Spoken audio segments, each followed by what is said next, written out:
الذین ان مکناہم فی الارض، وہ لوگ کہ جنہیں اگر ہم زمین میں تمکن، قدرت، طاقت، غلبہ، حکومت، استیلاء عطا کر دیں تو وہ کیا کریں گے؟ اقاموا الصلاۃ، پہلا کام ہے نماز قائم کریں گے۔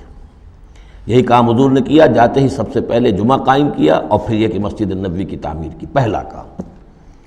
وآتوا الزکوٰۃ، زکوٰۃ ادا کریں گے، آتوا الزکوٰۃ اور دیں زکوٰۃ، اقاموا الصلاۃ وآتوا الزکوٰۃ اور دیں گے وہ زکوٰۃ، اور یہ کہ زکوٰۃ کا نظام قائم کیا جائے تاکہ جو بھی معاشرے کے اندر پسماندہ طبقے کے پاس جن کے ہاں احتیاج ہے ان کا بھی کفالت کا بندوبست ہے۔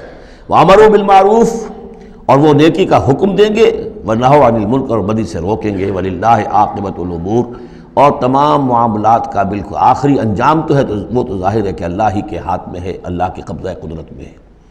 اس کو ہم یہ کہہ سکتے ہیں ایک اعتبار سے کہ گویا یہ نبی اکرم صلی اللہ علیہ وسلم کا مینیفیسٹو تھا۔ مینیفیسٹو ایک تو ہمارا آج کا تصور ہے کہ انتخابات میں جو پارٹیاں حصہ لیتی ہیں وہ اپنا اپنا پروگرام دیتی ہیں، لیکن اس سے علیحدہ کر دیجئے۔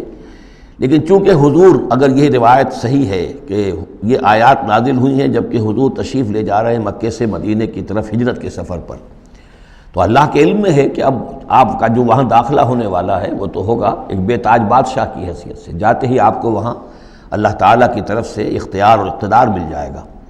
تو جب یہ صورت ہوگی تو کیا کریں گے؟ ان کی پرائرٹیز کیا ہوں گی؟ تو جیسے کہ جماعتیں کہا کرتی ہیں کہ ہماری حکومت بنے گی تو ہم یہ کریں گے، تو گویا کہ یہ ہے وہ ہمیشہ کے لیے اہل ایمان کا جو سمجھیے کہ اللہ تعالیٰ کی طرف سے دیا ہوا ان کا مینیفیسٹو ہے، الذین ان مکناہم فی الارض اقاموا الصلاۃ وآتوا الزکوٰۃ وامروا بالمعروف ونہوا عن المنکر وللہ عاقبۃ الامور۔